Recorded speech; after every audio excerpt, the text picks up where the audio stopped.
All right, we move on now. Business leaders under the Mkenya Daima peace campaign are issuing a statement at the Intercontinental Hotel. Their statement will focus on the business environment during the electioneering period and other emerging issues. Let's just cross over there and listen to what's happening. We ask all of us to kagua kabla ya kuchagua. It is our responsibility as Kenyans to choose leaders who help us to continue to grow our economy and keep us unified as one nation. Thank you very much. We will take any questions that you may have.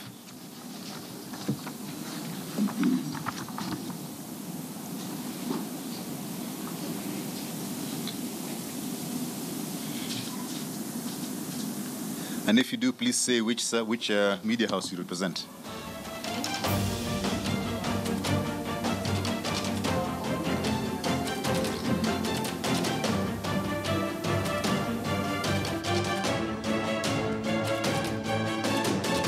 All right, so Mkenya Daima, which really involves business leaders under that banner. It's a peace initiative, and they were just making a statement really about the electioneering period, the environment right now, and the concerns that are there in regards to the elections and the business environment here in the country. They're now taking questions from journalists, and we'll have our reporter there just to bring us up to speed with the kind of discussions that were held there. Remember that the Mkenya Daima brings together business leaders and, of course, people who are involved with the other peace initiatives right here in the country. We'll be getting to hear more about their discussions from our reporter.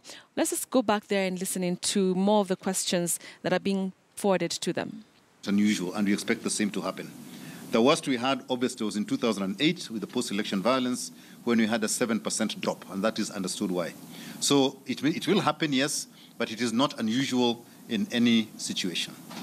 On the issue of people coming to work, we recognize that there are people whose polling stations and registration is outside of Nairobi, and businesses have allowed those people to travel up country to go and vote. What we're saying is that the businesses that will continue to operate in Nairobi and which have people who are resident here should just continue business as usual on the Wednesday. Mr. Bata, does that mean to say that you're approximating predicting maybe a 1%? That is typical. We don't see, that is the maximum we expect it to be, not more than that. If I might add to that, the exchange rate has actually remained stable. The capital markets have been stable, even up to us last week. So I think it exudes a lot of confidence in the business community. Yeah. And also, if you notice, and inflation has also come down dropped, for the last 3 months consecutively. So those are very good indications. Yeah, maybe a follow-up on that.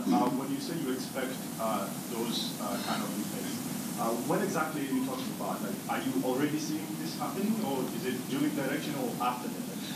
What we're talking about is typically. All the indicators, as you've just heard, are that, in fact, nothing will change, right? But this is obviously a full year indicator, not just as an indicator over the 1 month or so. So we will wait and see, but typically the worst that happens is about a 1% change. But all indications, as you heard right now, are that everything are going in the positive direction. And is there anything can be done, to kind of minimize the effect, control it?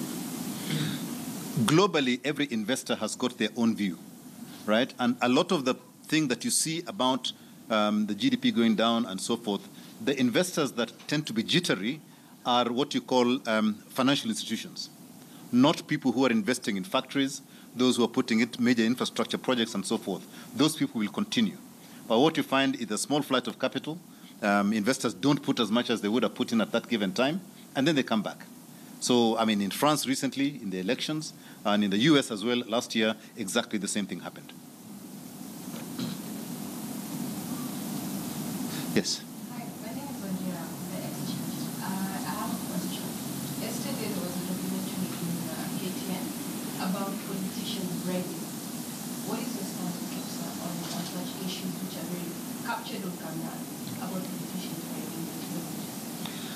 There are capable institutions in Kenya for dealing with that. But as Mkenya Daima, the business community and all represented here, we do not condone bribing and corruption. And I think the Kenyans who were seen in that particular clip and so forth, I think should be ashamed of themselves.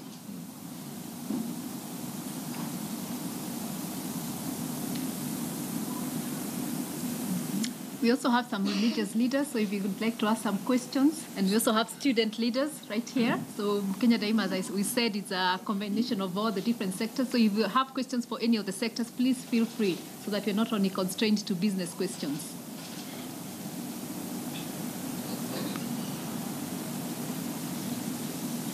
Silence. Okay. Okay, thank you very much. Absence of questions. And thank you for taking the time, and I hope you all are able to enjoy